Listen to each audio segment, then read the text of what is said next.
When we think about the first civilization in history, then our attention turns to present-day Iraq and to that region of the world called the Fertile Crescent. And the Fertile Crescent is characterized by these three significant rivers: the Nile in Egypt, the Tigris, and the Euphrates, which we associate with primarily present-day Iraq. When we speak of ancient Mesopotamia, this first civilization, really we're talking about different groups. This would include the Assyrians, the Sumerians, the Babylonians, and as you look at the map here, you can see that the borders of what we refer to as ancient Mesopotamia change over time. So that term, ancient Mesopotamia, is sort of or the reference to the ancient Mesopotamians, these are sort of umbrella terms. Of course, as time goes on and history moves on, empires rise and fall. And the civilization that we refer to as ancient Mesopotamian civilization gives way to other civilizations. And as we come into the early 2nd century, we have the map there of the Roman Empire at its greatest extent. And if we look in the easternmost part of that empire, then we see that Rome has moved into what was that territory that we refer to as ancient Mesopotamia. And if you go to parts of the Middle East today, you can see Roman ruins there, and there's the photo below from present-day Syria. When we use the word civilization, what do we mean? The word actually means different things depending on how the person is using it. When we refer to the first civilization, what do we mean by that? And one of the things that I think we mean is writing. This is one of the first pages from the Epic of Gilgamesh, the oldest written story that we have. Certainly there are human stories older than the Epic of Gilgamesh, but we don't know what they are because they weren't written down. And this is really the key line between prehistory and history, that is, writing. And you'll notice in the third section there of this very early part of the Epic of Gilgamesh, there's a reference to writing on a tablet of stone. And so when we refer to the first civilization, I think one of the things that we have to be referring to is writing. We have references to building, we have references to brickwork, we have references to fortifications, we have references to copper. We get the impression just from this brief excerpt from the Epic of Gilgamesh that you have people living in the community, in a walled community, at least in part. We have crops that are being planted. You have the sense of people settled in one place. These things characterize prehistory as well. In earlier discussions, we talked about ancient Jericho and the walls of ancient Jericho and that really impressive tower in Jericho. So, when we speak of the first civilization, I do think we are speaking primarily of a civilization that has writing. And of course, the number of people who can read is very small. It will be a small minority of people who can read. But those people can read, they can write, and then that information can be passed on to us. In ancient Mesopotamia, we see then the first writing. We've mentioned that, and this form of writing is referred to as cuneiform. We have written law. Of course, in prehistoric Jericho, there was law, certainly passed by word of mouth, but here in ancient Mesopotamia, we have written law. We have artistry, right? And you can look up the art that comes to us from ancient Babylon, from ancient Mesopotamia, and a lot of it is quite impressive even by the standards of today. One of the things we see in ancient Mesopotamia is this human interest in self-decoration, and so we have a headdress there, and this is something we can observe all around us. People wearing earrings, people wearing necklaces, people wearing makeup, people wearing rings on their fingers, bracelets, etc. This human interest in self-decoration is ancient, and we see this at work in ancient Mesopotamia. We see a human interest in efficiency, in comfort, with what I just referred to as an ancient sippy cup there, sort of a cup with a built-in straw that comes to us from ancient Mesopotamia. There's human inventiveness, human creativity, and we see it at work in a lot of different ways in ancient Mesopotamia. Trade, human beings have been engaged in trade since prehistoric times, but we can actually read accounts of trade from ancient Mesopotamia. We have receipts, ancient receipts of goods being bought and sold. And it's not hard to get a sense of the global economy we live in. Just look at the tags on the shirts we wear. Look at the marks that say made in and wherever things are made in. And pretty much in any room we're in, we can quickly get a sense that we really are living in a global economy, which involves trade. And human beings have traded from ancient times. This country has certain resources and is particularly good at producing certain things. Another country has different resources, is good at producing certain things, and they trade. From ancient times, there has been, one of the basic stories of human history from ancient times has been conquest. And we see this, of course, in the ancient world. Certainly it exists in the prehistoric world as well, but we have written accounts of conquest. And not just conquest, but brutality. If you look at the bottom image there, you can see these vanquished enemies. Not only have they been defeated in war, but these vanquished enemies are impaled. That is, their bodies have been put on top of stakes. And so, unfortunately, another basic element of human history is brutality. And so the human being is a complicated creature. On the one hand, the human being is very creative, right, and very intelligent, right, and interested in order. We write down law, and we engage in art, and impressive and uplifting and inspiring in a lot of ways. But there is this other part of human nature that sometimes expresses itself not just in conquest, but in going further than that, in brutality exercised on defeated adversaries. Slavery, I think one of the really difficult things for people to understand these days, it's actually difficult for me to understand, I don't understand it, that we have 6,000 years of recorded history, and of that 6,000 years, about 5,800 of those years of recorded history, slavery was basically normal. Maybe that's a little bit of an overstatement, although I don't think so. Not only was slavery normal, but it was global. And of course, these days, forms of slavery persist throughout the world. But there's a broad consensus that slavery is evil, and people who enslave other people are doing something evil. And we might even say that they themselves are evil for participating in slavery. That's really the significant change. For 5,800 years, slavery was global and considered normal. And we can read Aristotle, for example, who just writes in passing, just makes casual references to slaves. So this is a change, I think, from really the great bulk of human history, this general consensus that there's something basically wrong with one human being owning another. It's hard to believe that that view actually was common for the great majority of human history. And we see this in ancient history. We see the image above of these slaves. Down below we have something else that persists in human nature, and that is this interest in gaining mastery over animals. And we have the image below of the Mesopotamian warrior going after that lion. And you can read other ancient documents where, people will announce their status. And one of the things they'll say is, I'm great because I've done this, I've done that, and I've defeated lions, I've defeated bears, and you have that sort of thing. I'm not sure that it's so far removed really from images we have in newspapers today of, 14-year-old Johnny, gets this big deer, and there's the photograph in the newspaper. I think that the theme might continue.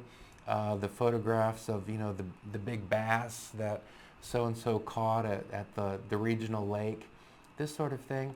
I think this kind of persists, this human interest in exercising mastery over nature.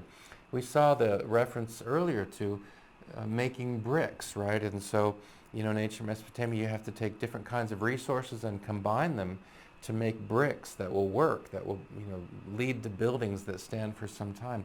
The fabrication of copper. This is a kind of mastery over nature.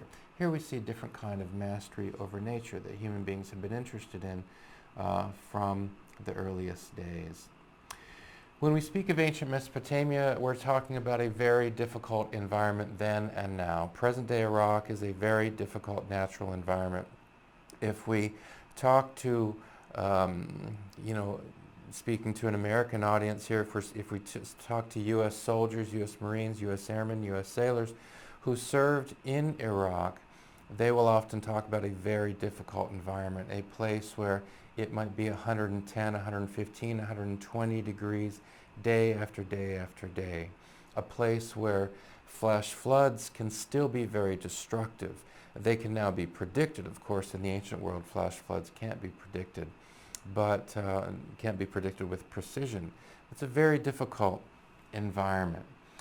Because the land is baked, because so much of the year is so intensely hot, certainly during the day, then you have a lot of dust, you have a lot of dirt, you have sandstorms, and you get images like this. And you can easily look up videos of sandstorms, dust storms that come in, and the image changes very, very quickly from a bright sunny day to pitch dark as this cloud of dust, this tsunami of dust comes rolling in. And perhaps this very difficult environment has something to do with a certain tone, with a certain vibe that we seem to get from ancient Mesopotamia. Ancient Mesopotamia was again, we're speaking of different groups here, but speaking in general terms, sophisticated civilization, sophisticated laws, sophisticated trade transactions, sophisticated art.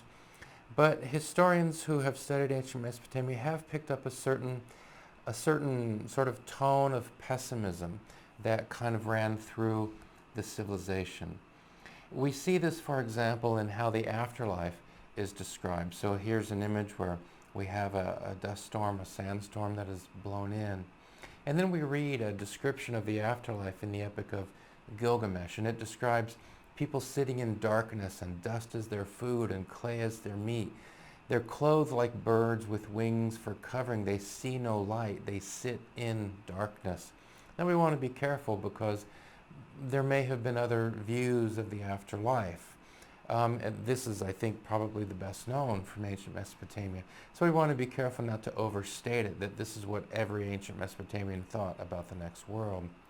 But what this does convey is a certain sense that life on this earth is really hard, and then you die, and it gets harder. There's, what is there to look forward to in the next world? There does seem to be a spirit of pessimism, and something that historians who look at ancient Mesopotamia say is that one of the things they suggest is that the very harsh environment might help to account for a tone of pessimism that seems to crop up in the literature, in the thought of ancient Mesopotamia.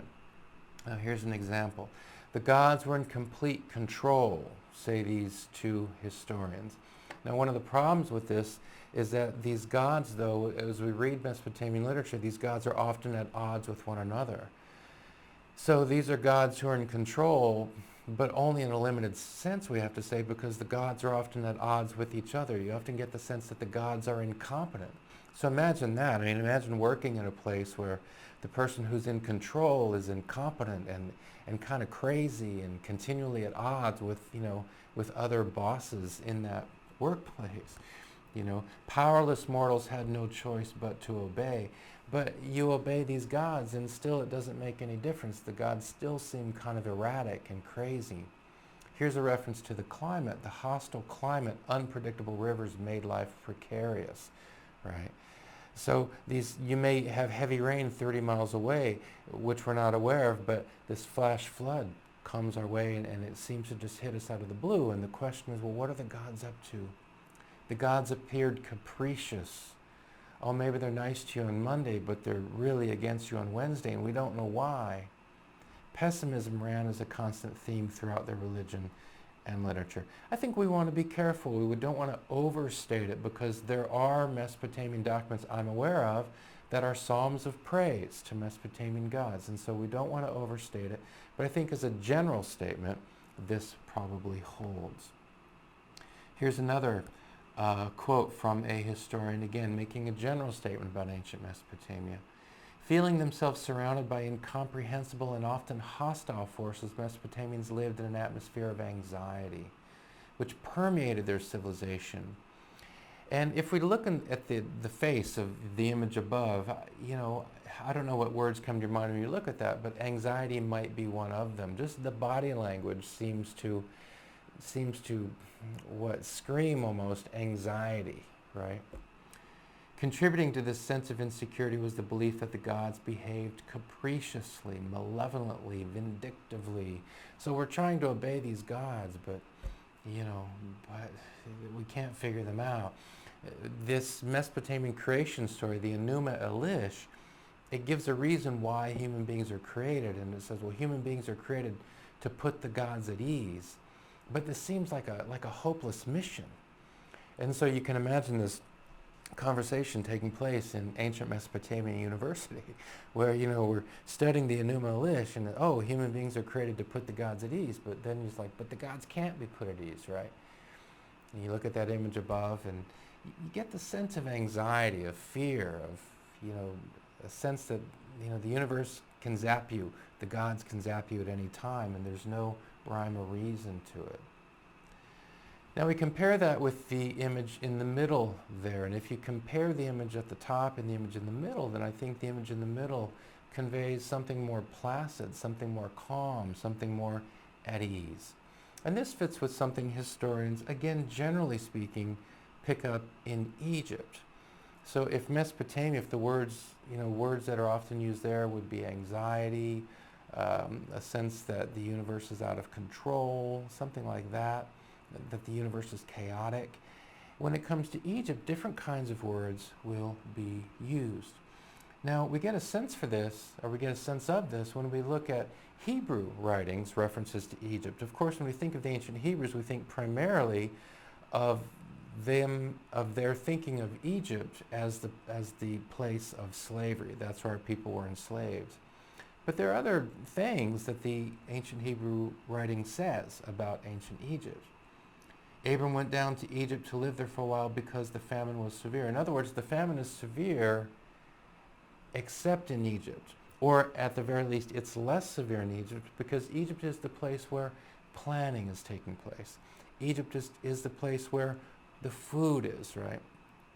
Let's look at the next quote. Zoar was well watered like the garden of the Lord, which would be a reference to the Garden of Eden, I think, like the land of Egypt. So it's describing this place called Zoar, and it's well watered. There's a lot of water there. And so in that respect, it's like the Garden of Eden. Well, that seems like a nice place, like the land of Egypt. So this is a Hebrew writing referring to the land of Egypt as being well watered. And of course, the Nile River is at the heart of this ancient civilization. These ancient Hebrews looked up and saw a caravan. The caravan's camels were loaded with spices, balm, and myrrh, and they were on their way to take them down to Egypt. Egypt is the place of trade. Egypt is the place of commerce. Egypt is the place of wealth creation, right? At least for some people. Then we have this reference to Joseph, who's a Hebrew and who actually has a position of authority. In Egypt, he collects all the food produced in 7 years of abundance. He stores it in the cities. Why? Because he knows that time of difficulty is coming, so let's plan. Egypt is the place of planning. Egypt is the place of thinking ahead, right? Which indicates that people aren't super stressed out. If people are living day by day, super stressed out day by day, then planning for the future is hard.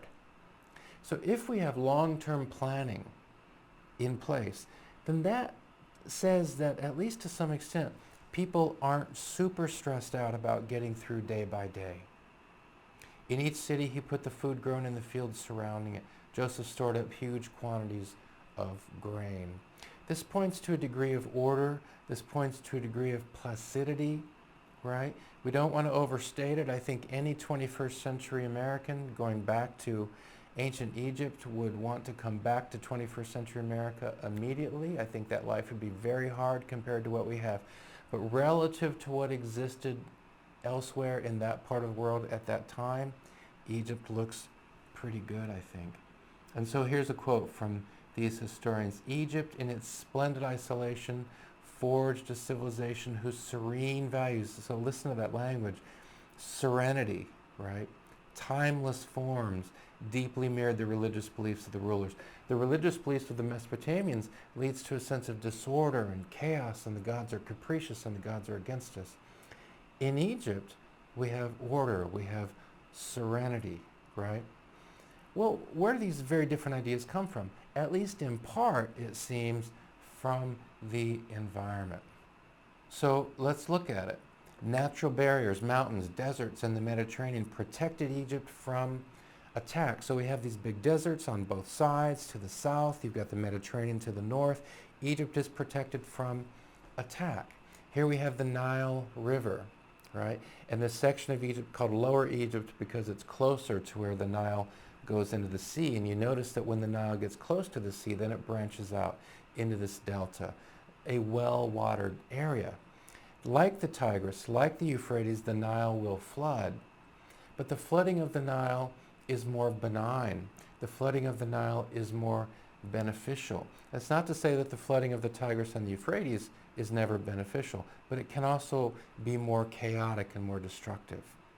Whereas the flooding of the Nile is predictable. Every year the Nile floods, and the silt from the river goes out over the fields and brings nutrients to the fields, right? And so the civilization grows up along the Nile River where the flooding is predictable. The flooding almost always is benign, it's helpful, it's beneficial. And so the natural world seemed much more friendly to ancient Egypt than the natural world did to ancient Mesopotamia. And perhaps this explains the very different tones, or at least explains part of what, these very different tones that we find in ancient Egypt and ancient Mesopotamia. So we have the barriers, the desert, the Mediterranean, and so we have Egyptians enjoying long periods of peace and prosperity. Unlike the Mesopotamians, the Egyptians derived a sense of security from their environment. So we saw just a brief excerpt from an ancient Mesopotamian document, from that excerpt from the Epic of Gilgamesh, which describes the afterlife. Now we want to look at an Egyptian document, and it's an Egyptian creation story associated with the Egyptian city of Memphis, written down about 700 BC, but the story is probably about 2,000 years older. Ptah is the god mentioned, and so here's an image associated with the ancient Egyptian god Ptah. Atum or Aton, a sun god, also mentioned in this creation story. And then we have the Egyptian concept of the Ka, which is the animating spirit, creative life force of a person or a god. So when a human dies, the body dies, but the Ka lives on. So this is a term that comes up in the Egyptian creation story associated with that ancient Egyptian city of Memphis. Now what we want to do is link the excerpt we have of this ancient creation story from Egypt to something we've discussed earlier, which is the Logos, right? And I've given you some quotes here, right? So remember, Marcus Aurelius refers to something that's common to everybody, that is the Logos. It's reason. This is the thing that makes us rational creatures, right? This is the thing that tells people what to do, what not to do. Philo of Alexandria writes that the shadow of God is his word, that is his Logos, which God used like an instrument when he was making the world. So Philo of Alexandria is a city in Egypt. Philo writes about the Logos as kind of this creative force that God uses. The Gospel of John, this Christian document, this early Christian document, refers to the Logos, and the Logos is God, and the Logos was with God, and through the Logos all things were made. So you can review these quotes, and I encourage you to review this information we have about this concept of the Logos, and to keep that in mind as you read this Egyptian creation story. And here's the question to keep in mind. In what ways does something like the Logos seem to be at work in the Memphis creation story? Now, perhaps you won't think so. Perhaps you'll review that excerpt and you won't think that you see anything. In that case, why not? But I can tell you that most people who've looked at the document do see something like the Logos at work. So I'm going to stop talking, but what will come up on the screen, you'll see this question plus those quotes again about the Logos, and then you'll see an excerpt from the Egyptian creation story. And of course you can stop the video and read the story there, or you can find the Memphis creation story elsewhere.